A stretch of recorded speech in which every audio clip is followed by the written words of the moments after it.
Hello friends, welcome to volunteer channel.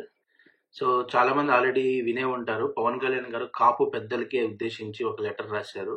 So ఇక్కడ కాపు పెద్దలని ఎవరిని ఉద్దేశించి ఉంటారు అంటే, నా పర్స్పెక్టివ్‌లో నేను అనుకునేది ఏంటి అంటే, ఇది కేవలం ఒక రంగా గారి ఫ్యామిలీకో, ముద్రగడ పద్మనాభం గారి ఫ్యామిలీకో, లేదంటే ఇంకా కాపు లీడర్స్‌గా ఎవరైతే ఉన్నారో ఆదికేశవ నాయుడు గారు గాని, ఇలాగ కొంతమంది స్పెసిఫిక్‌గా చేసుకొని మాత్రమే కాదు, కుటుంబంలో ప్రతి ఇంటి పెద్దకి ఈ లెటర్ ఆయన రాసినట్టుగా తీసుకోవాలి. ప్రత్యేకంగా ఎందుకంటే, మన పిల్లలు అక్కడ జనసేన జెండా పట్టుకొని తిరుగుతున్నారు. వాళ్ళు మార్పు కోసం బయట తిరుగుతున్నారు. మాకు ఈసారి పవన్ కళ్యాణ్ గారి నాయకత్వం కావాలి అని చెప్పేసి కాపు యువతంతా పవన్ కళ్యాణ్‌తో నడుస్తా ఉంటే, ఈ పెద్ద వయసున్న వాళ్ళేం చేస్తున్నారంటే, దానికి ఆపోజిట్‌గా వేరే పార్టీకి హెల్ప్ చేస్తున్నారు. సో దీనివల్ల ఇబ్బంది పడేది మన యువత. మన యువతకు జాబ్స్ ఎందుకు రావట్లేదు? రికమెండేషన్ జాబ్స్ ఎందుకు ఎళ్ళిపోతున్నాయి?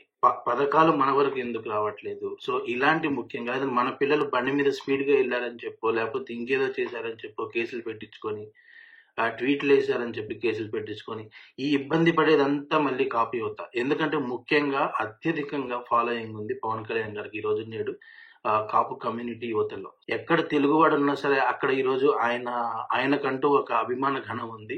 కానీ అందులో కూడా కాపు యువత చాలా ఎక్కువగా ఉంది మనం ఆంధ్రప్రదేశ్ స్టేట్‌లో చూసుకుంటే అనేది ముఖ్యంగా యాక్సెప్ట్ చేయాల్సిన విషయం.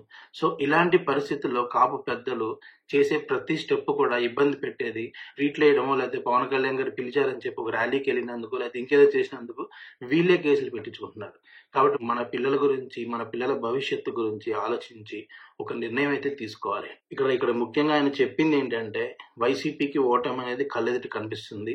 అందుకే కాపు పెద్దల్ని రెచ్చగొట్టి నా మీద మాట్లాడే విధంగా చేస్తున్నారని చెప్పేసి ఆయన చెప్పడానికి ట్రై చేశారు. అండ్ నేను గౌరవించే కాపు పెద్దలు నన్ను దూషించిన దీవెనలుగానే స్వీకరిస్తాను.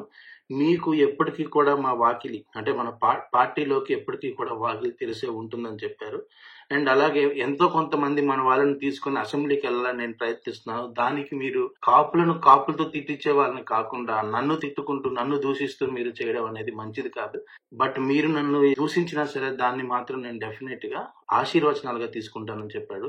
కాబట్టి ప్రతి ఇంట్లో ఉన్న పెద్ద అనే వ్యక్తి తప్పనిసరిగా ఆలోచించాలి. ఈసారి కుటుంబం మొత్తం ఒక దిశగా ఆలోచించి పవన్ కళ్యాణ్ గారి నాయకత్వాన్ని తీసుకురావాలి. మంచి మార్పుని తీసుకురావాలి.